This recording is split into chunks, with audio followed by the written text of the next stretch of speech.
So, this is a story about my 89 CRX. Purchased back in 2012, around Christmas time, maybe a little bit earlier. But the wild story of how I got a CRX with an LS swap at the time for $800.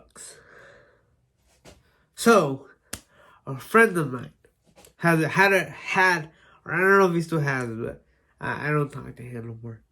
A person I know, I guess. A person I knew back then had a shop.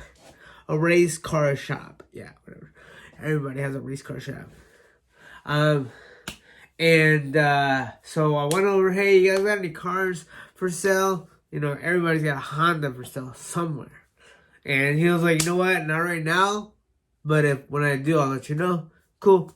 A week, I think, a little bit more passed by, and his own mechanic was selling his, at the time, mint condition. I don't know what happened from there to when I bought it, but from when I got it, I should say, but he told me that he was selling a CRX shell, and I was like, oh, how much does he want? $1,200. And I was like, you know, I'm not really trying to buy a project. I want to rent a car. So he's like, oh, okay, let me see what he can do, or what else is out there. And I was like, cool, sweet, let's do that. Couple of days come by, and I guess they were really just scraping for money. Homeboy calls me back. He's like, hey, you know what? We'll sell you the CRX with the LS swap. Now this is where it gets crazy. I got the car. Like a couple days later, I paid him $800. Boom. I got the car. It was in the back lot, you know, like every other car that has nowhere to be or go. It's in the back. And it was kind of dusty, a little dirty. Had no engine, no trans, nothing.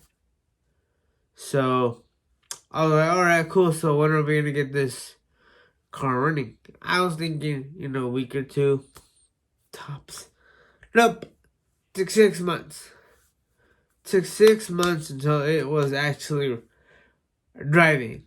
From the moment that I bought it to when it was driving, it took 6 months. And it's in my garage as we speak. It has been there since about, I want to say like July of 2012. So yeah, because I think I bought it. See the things, the registration says 2012 of June. So I may have bought it in December of the year prior. So 2011.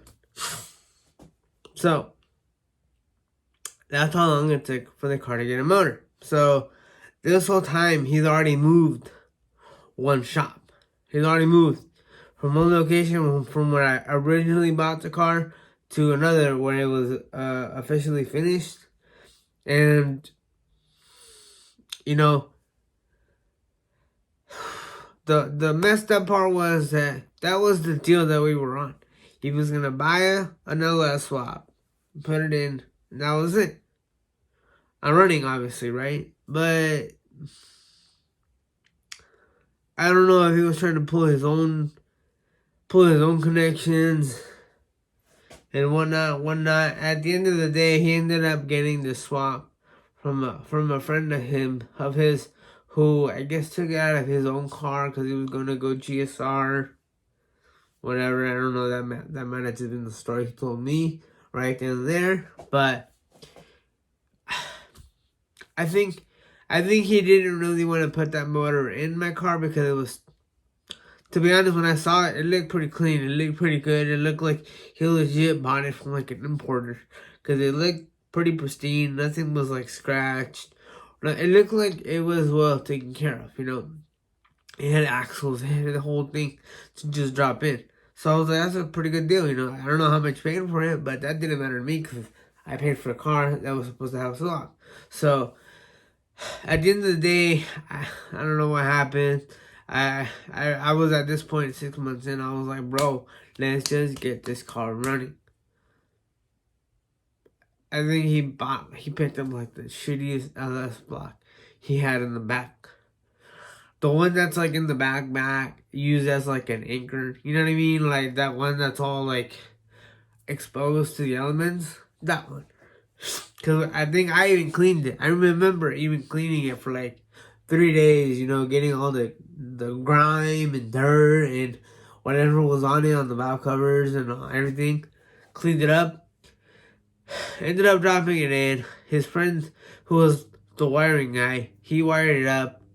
And man, I'm gonna do another video with the car so you guys can see how it looks. Engine bay wise and wiring wise, it's pretty hacked up. So that's where I'm at right now. I've been there for like the past 6 years, where the car just didn't want to run, but on its own, unless I disconnected the throttle body sensor, TPS sensor, from the top of the intake. So when I disconnect it, it starts right up. But it smells and reeks of fuel. But when I hook it up and I give it gas to maintain it, it runs like it's misfiring. So, I don't know.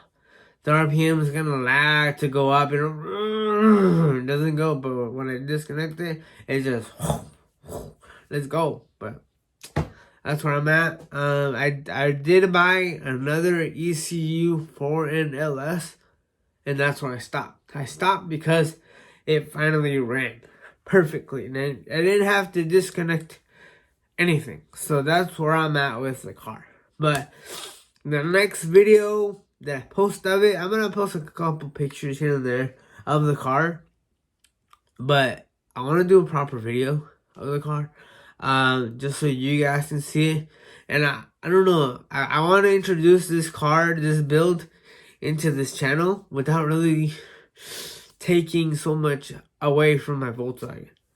Because I don't want to make another channel for the CRX and then a channel for the Volkswagen. I don't know, what do you guys think? Should I do that? Should I go that route and make a channel and just try to maintain both? Or should I just pump all my videos into one and just get a straight revenue from there? Because I'm not trying to, start fresh and then boom, I already had this one for like 4 or 5 years. So, but anyways, that's a short video of how I got a CRX. Peace.